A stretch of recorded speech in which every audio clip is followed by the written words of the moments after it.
రాజుల 2వ గ్రంథం 4వ అధ్యాయం 2వ వచనం. ఎలీషా, నా వలన నీకేమి కావాలను? నీ ఇంటిలో ఏమి ఉన్నదో అది నాకు తెలియజెప్పుమనెను. అందుకామె, నీ దాసురాలైనటువంటి నా ఇంటిలో నూనె కుండ ఒకటే ఉన్నది, అది తప్ప మరేమీ లేదు అనెను. ఆమేన్.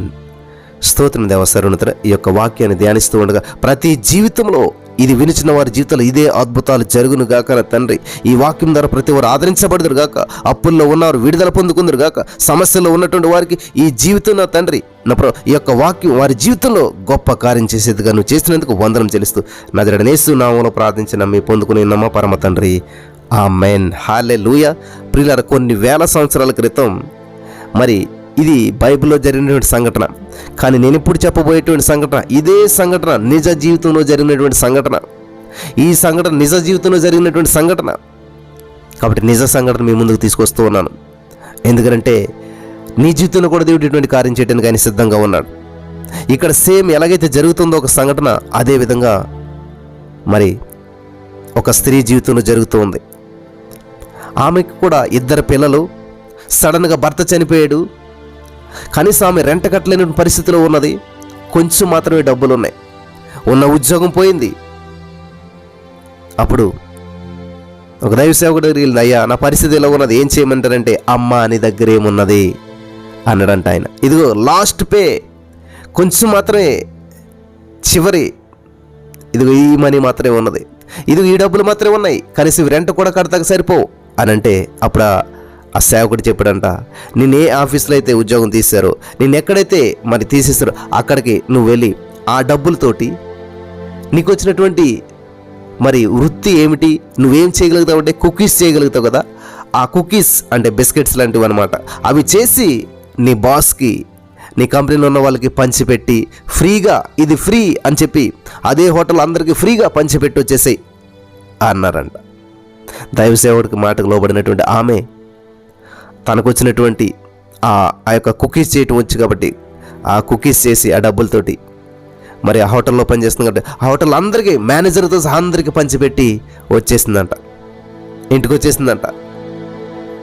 అవందరికీ నచ్చి మళ్ళీ సాయంత్రం అడిగారంట ఆ హోటల్లో అందరూ కూడా మేనేజర్ దగ్గరికి వచ్చి, సార్ మార్నింగ్ పెట్టేదే కుకీస్ చాలా బాగున్నాయి, అవి మళ్ళీ కావాలి అని చెప్పి మళ్ళీ వాళ్ళు ఏం చేశారు, ఆర్డర్ ఇవ్వటం మొదలు పెట్టారంట. ఆ విధంగా ఆమె ఏం చేసిందంటే కుకీస్ చేయటం, ఇవ్వటం, ప్రతి హోటల్కి ఇవ్వటం.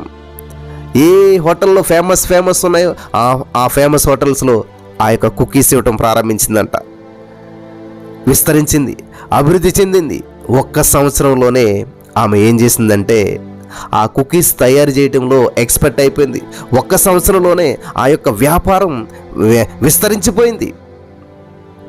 సంవత్సరం అయ్యేసరికి తన దగ్గర 20 మందికి పనిచేసేటువంటి అవకాశాన్ని ఇచ్చింది. 20 మంది తన దగ్గరే పనిచేస్తూ ఉన్నారు. 1 సంవత్సరంలోనే 20 మంది ఎంప్లాయీస్కి ఆమె ఉద్యోగాలను ఇవ్వగలిగింది. ఆమె యొక్క కుకీస్ లేనటువంటి షాప్ అంటే కానీ ఫేమస్ హోటల్ అయినటువంటి ప్రతి హోటల్స్లో కూడా ఈమె యొక్క కుకీస్ వెళ్ళడం, అవి పేరు రావటం మరి జరిగిందనమాట. హల్లెలూయా. రెంట కట్టలేనటువంటి పరిస్థితుల నుంచి 10 మందికి ఉద్యోగాలు ఇచ్చి ప్రపంచవ్యాప్తంగా ఆమె ప్రాముఖ్యమైనటువంటి వ్యక్తిగా, మరి గుర్తింపు పొందినటువంటి వ్యక్తిగా, మరి గొప్ప బిజినెస్ లేడీగా ఆమె అభివృద్ధి చెందటం జరిగిందనమాట. హల్లెలూయా. దేవునికి స్తోత్రం కలుగును గాక. వింటున్నారా? నిజంగా జరిగినటువంటి సంఘటన ఇదంతా కూడా. ఈరోజు నీ మాటలు వింటున్న ప్రియమైనటువంటి సహోదరి స్నేహితులారా, ఒకవేళ మీరు కూడా ఇటువంటి పరిస్థితుల్లో, అయ్యా నా దగ్గర పాల ప్యాకెట్ కూడా డబ్బులు లేవు, నిన్నే చెప్తూ ఉన్నారు ఎవరో ఫోన్ చేసి, నా దగ్గర కనీసం ఈ పాల ప్యాకెట్ కూడా డబ్బులు లేవే, ఈ పూట ఏంటో మా పరిస్థితి అర్థం కావడం లేదే, మేము ఎలా ముందుకు వెళ్ళాలో మాకు అర్థం కావడం లేదే అని మీరు అనుకుంటున్నట్లయితే, ఈరోజు దేవుడు మీతోటే మాట్లాడుతున్నాడు. దేవుని మాటకు మీరు లోబడినట్లయితే, దేవుని సంధికి మీరు వచ్చినట్లయితే, దేవుని వాక్యానికి మీరు లోబడుతున్నట్లయితే ఖచ్చితంగా మీ జీవితంలో 0 నుంచి హీరో చేస్తున్నాడు. అంతా అయిపోయింది, ఆఖరు ఇంకా అది అంతం అనుకున్నటువంటిది ఆమె అనుకుందంట, ఇంకా అంతా అయిపోయింది, ఇది అంతం అనుకున్నదంట. లేదు, ఇది ఆరంభం అన్నాడంట దేవుడు. దేవునికి స్తోత్రం. కాబట్టి ఈరోజు నీ జీవితంలో అంతం, ఇదే ఆఖరి రోజు అనుకుంటున్నావా? లేదు, ఇదే ఆరంభం అంటున్నాడు దేవుడు. నీ జీవితంలో ఇది ముగింపు అనుకుంటున్నావా? లేదు, ఇదే ప్రారంభం. నీ జీవితంలో ఇంకా లేదు, రేపు అన్నది లేదనుకుంటున్నావా? లేదు, ఈ రోజు నుంచే నీ జీవితం నూతనపరచబడుతుంది. ఈ రోజు నుంచి నీ జీవితంలో గొప్ప మేలును చూస్తూ ఉన్నావు. ఈ రోజు నుంచి నీ జీవితంలో గొప్ప గొప్ప కార్యాలను చూస్తూ ఉన్నావు. థ్యాంక్ యూ జీసస్, హల్లెలూయా. అంత అయిపోయింది అనుకుంటున్నావా?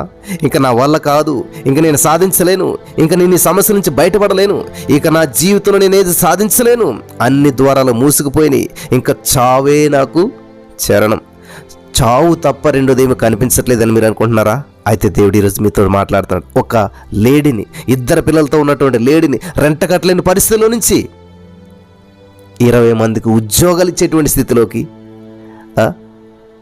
కేవలం బిస్కెట్స్ తయారు చేసి, కుకీస్ తయారు చేసేటువంటి చిన్న జ్ఞానం ఉంది ఆవిడికి, చిన్న పని వచ్చు. ఆ పనినే దేవుడు ఆశ్రయించి విస్తరింపజేసి అనేక మందికి దీవెనకరంగా చేసిన దేవుడు. ఇది నిజంగా జరిగిన సంఘటన. మరి నీ జీవితంలో దేవుడు చేయలేడా? నీ జీవితంలో అటువంటి కార్యం చేయడానికి దేవుడు సిద్ధంగానే ఉన్నాడు. నువ్వు నమ్మినట్లయితే, నువ్వు విశ్వసించినట్లయితే, నా దీన స్థితిలో నుంచి, నా దరిద్రంలో నుంచి, సర్వం కోల్పోయినటువంటి నా స్థితిని సర్వ సమృద్ధిలోకి దేవుడు నడిపిస్తున్నాడు. సర్వనాశనంలో నుంచి సర్వ సమృద్ధిలోకి దేవుడు నన్ను నడిపించగలిగిన దేవుడు నేను నమ్ముకున్నాను. నా దేవుడు జీవం కలిగిన వాడు. నా సమస్య కంటే నా దేవుడు గొప్పవాడు. నేను అనుభవిస్తున్నటువంటి, నేను వెళ్తున్నటువంటి ప్రతి ప్రతికూల పరిస్థితి కంటే నా దేవుడు గొప్పవాడు అని ఎందరైతే నమ్ముతారో మీ జీవితంలో కూడా ఇటువంటి కార్యం చేస్తాడు. ఖచ్చితంగా మీరు కూడా ఒక అద్భుతమైన సాక్ష్యం చెప్తారు. నమ్మినటువంటి వారంతా కూడా పొందుకుందరుగాక. ఆమేన్.